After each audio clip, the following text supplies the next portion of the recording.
Guys, welcome back to my channel.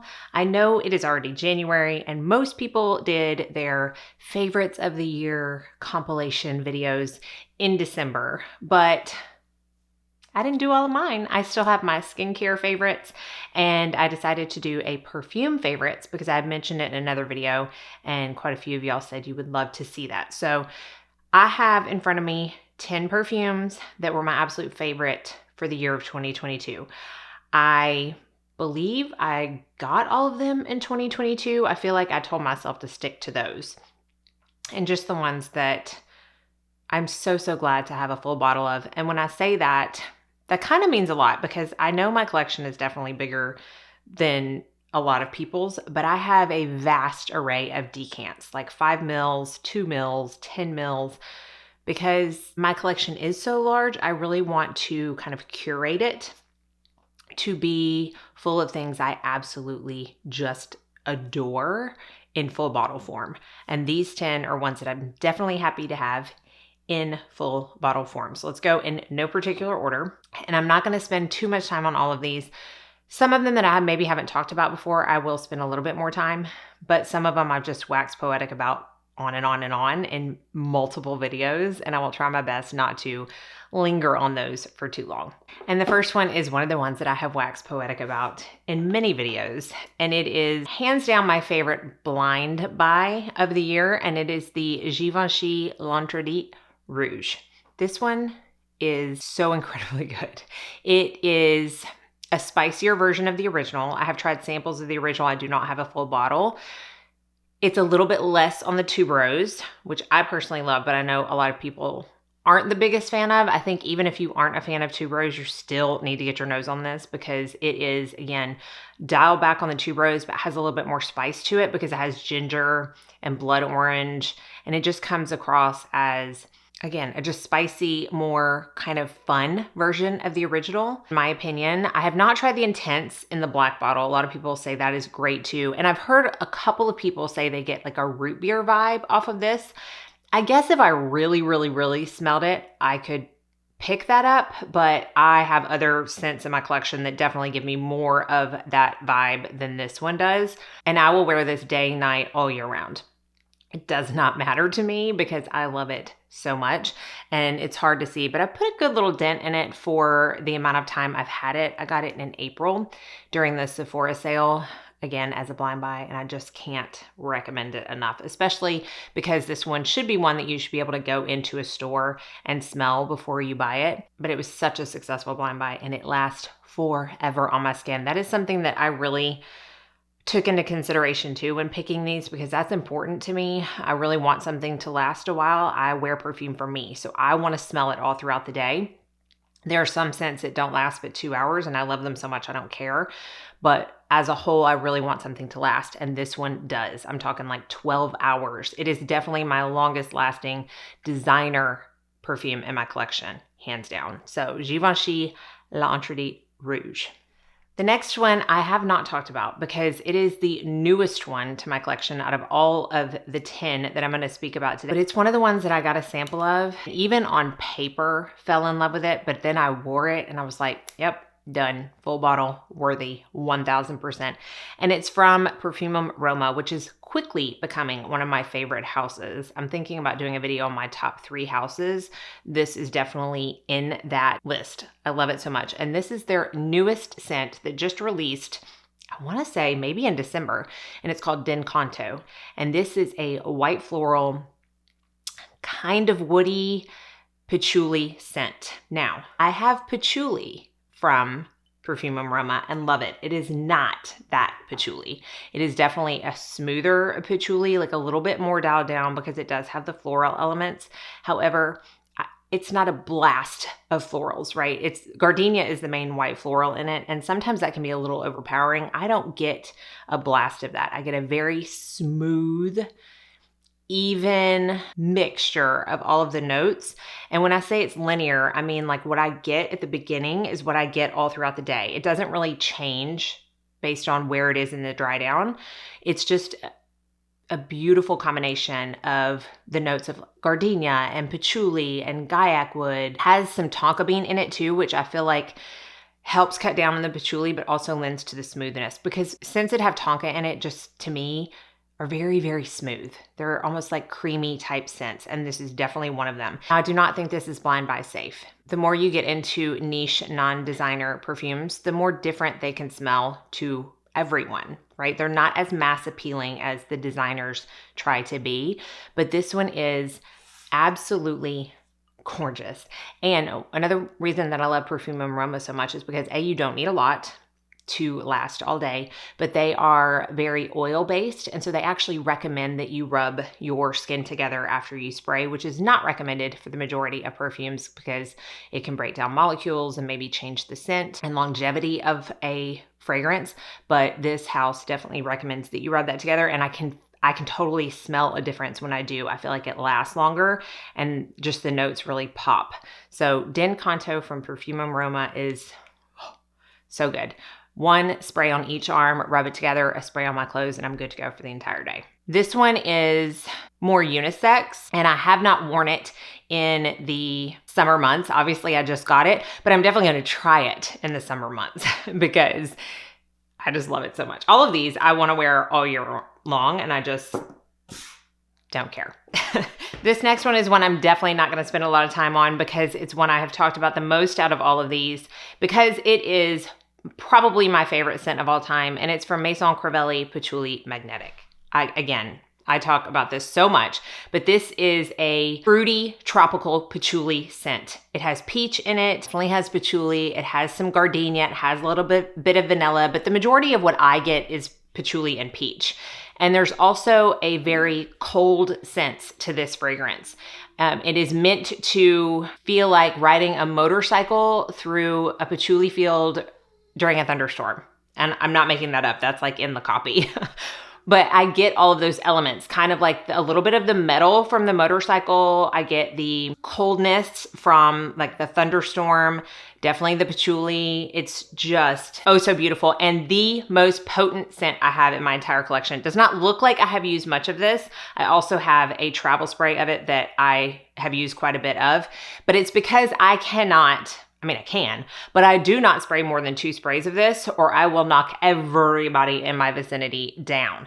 Now, when I do only spray 2 sprays of this, it lasts all day long and I get compliments. One of the most complimented perfumes in my collection. Definitely not blind buy safe, as most of the extracts in the Crivelli line are not.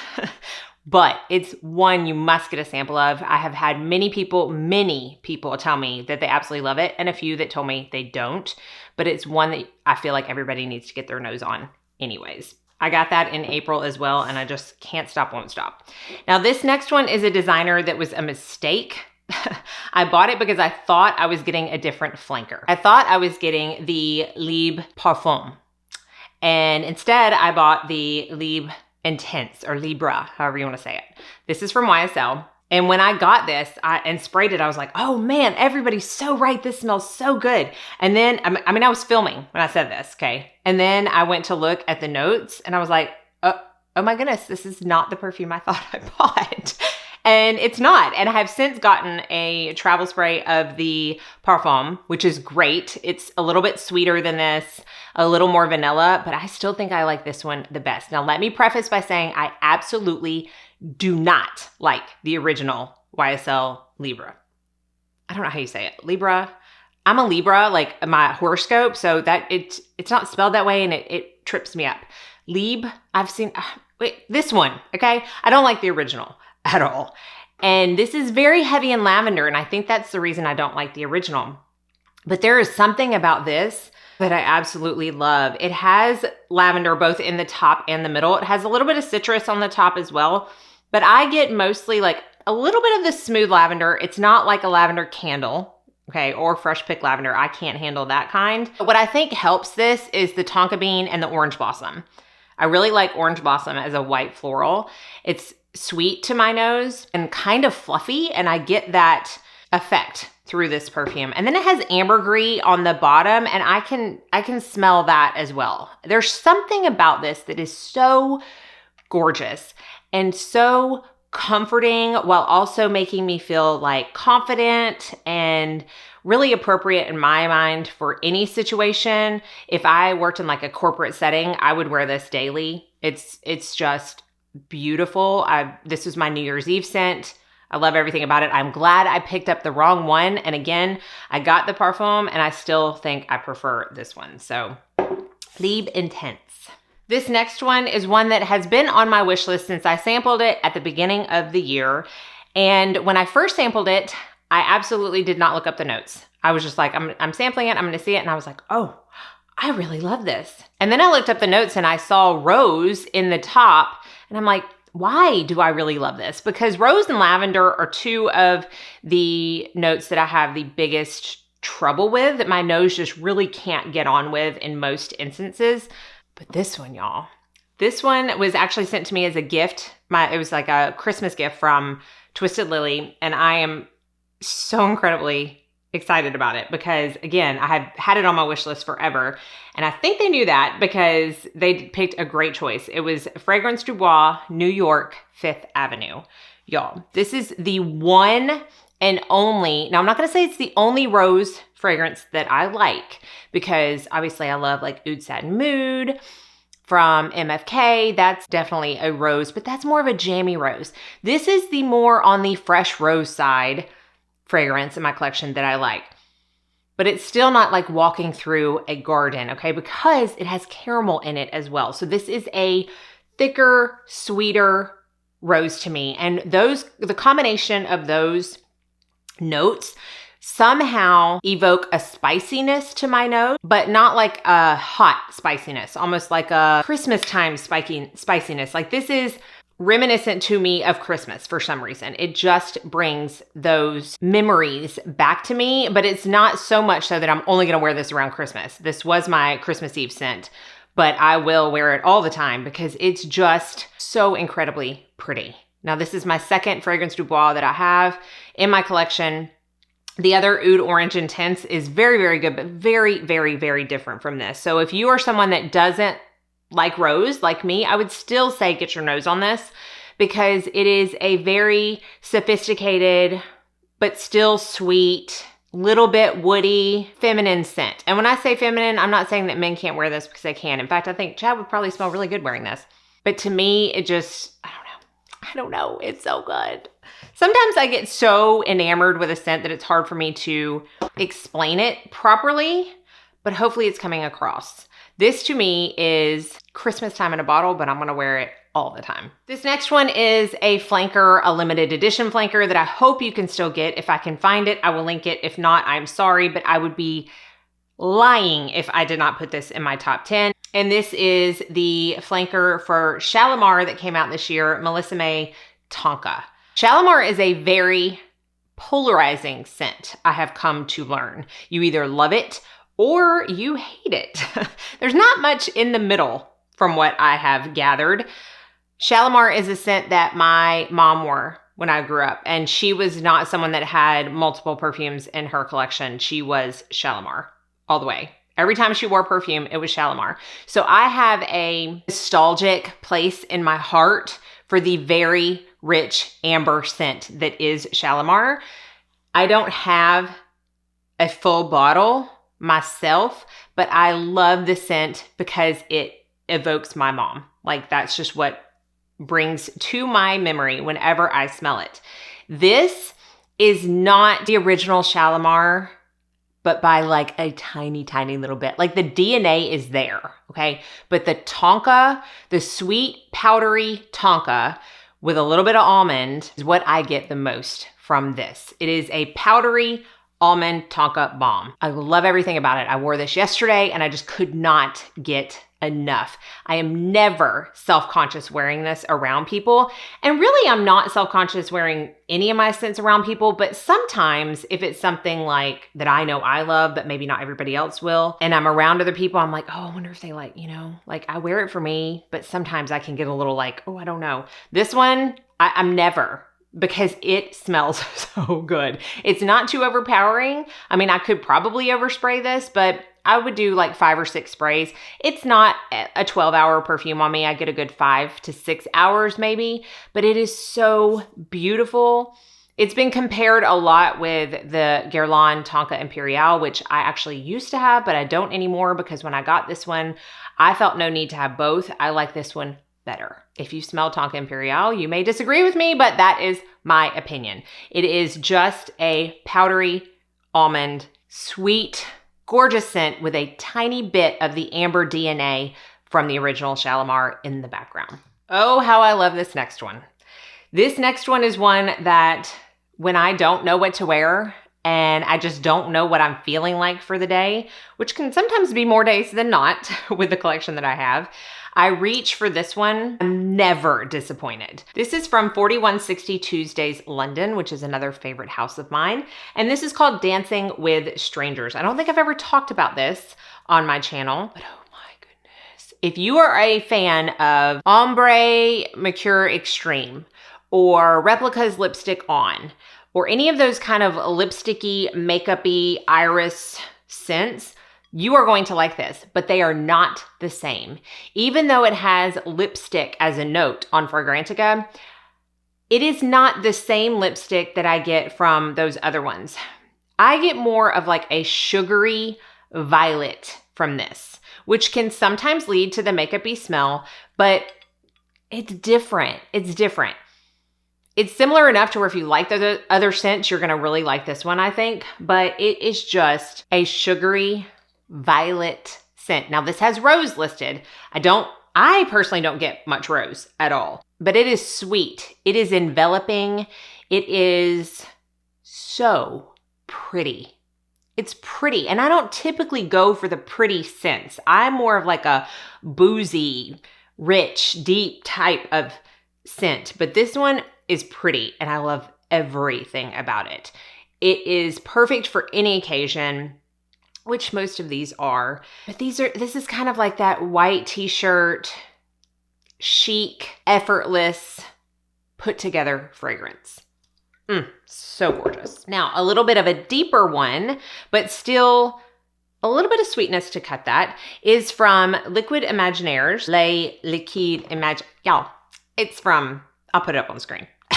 And this is Desert Suave. Now, I talked about this one in the video with Abby about cardamom, because cardamom is one of my very favorite notes, and it's very easy for me to pick out in a fragrance because it's my favorite and because I have so many fragrances with that note. This one is a very resinous, thick, balsamic type of scent to me. Again, it has rose listed. I don't really get that. I feel like it's much more supporting note in the background. The majority of what I get in this is dates, and that's what brings that thick sweetness to it.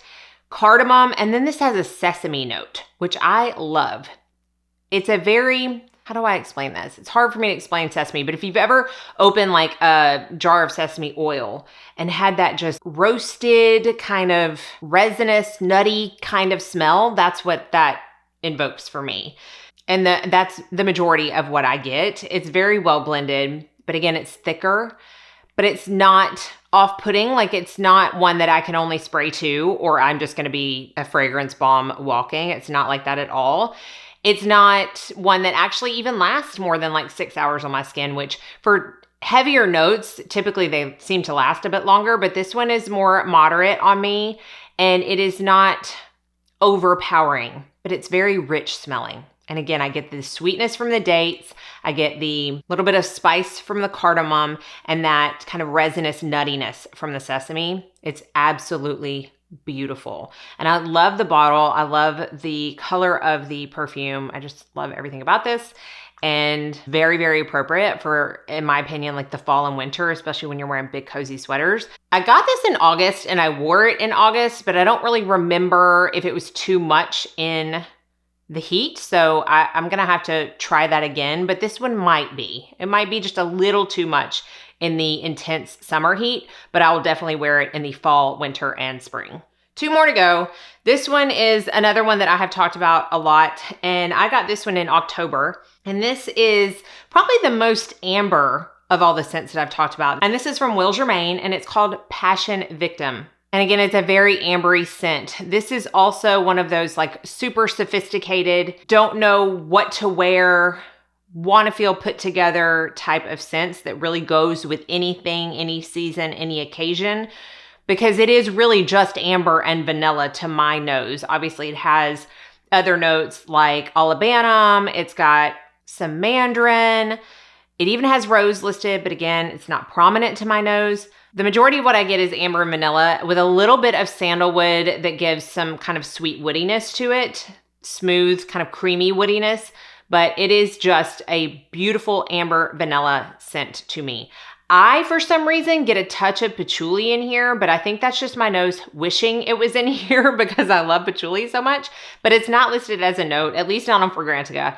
And it is not something that when you smell it, you're going to be like, oh, patchouli, especially if you don't like patchouli. But if you're someone who likes a very classic, very elegant, kind of grown up perfume, but you don't want it to be so far on the niche side that you're like, oh, I don't even know what I'm smelling. You still want it to have those recognizable ambery vanilla type of accords to it. This is definitely one to check out. Now, I have not smelled anything else from this house, but I can imagine they'd be great because I really, really have been enjoying this one. Now, the last one I'm going to talk about is one that I have talked about a lot, and this one is worth mentioning because not only do I love it, but it is so far out of what I would normally choose, I had to mention it because I am not a lavender, a rose, or a green lover. Like if someone describes a fragrance as being green, I typically tune out because it's just not something that I tend to go for, right? I like the rums, I like the cognacs, I like the patchoulis, I like the heavy scents.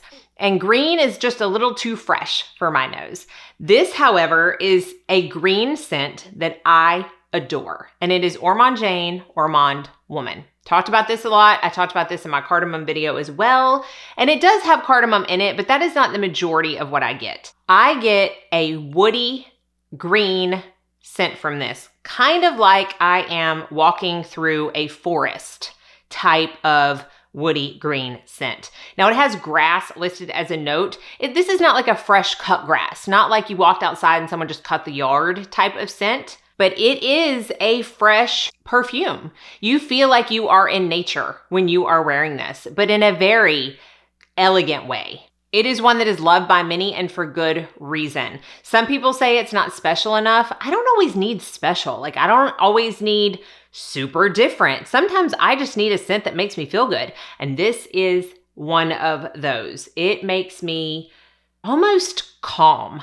Like it's a very calming scent to me. I think because it does remind me of nature so much and walking through the woods, which my husband is an outdoorsman. So trust me, I have walked through many, many, many woods in the 17 years that we have known each other. So I know what that smells like. And it is always a calming scent to me because typically when I do it, I'm always with him and we're always having a good time. And I don't know, I just feel safe and happy. And this is what that brings me to. And I think that's why I love it so much and because it smells so good and brings me joy. So why wouldn't I include it in my top 10? This brings me joy. I think this one is the one that actually is associated and brings me to a special time in my life the most out of all of these. And I think that's why it holds such a special place in my heart. So Ormond Jane, Ormond Woman. Oh, so good. They have Ormond Man too, which I really want to smell and possibly get for Chad because I've heard that smells amazing as well. So that is it. That is probably a long-winded review of my 10 favorite scents from 2022. As always, I want to know what your favorite one was. I have some more perfume videos coming with obviously makeup and beauty and skincare in between. So stay tuned and be sure and like and subscribe so you don't miss out on those or any other videos that I post. Thank y'all so much for watching, and I hope you all go out and have a very blessed day.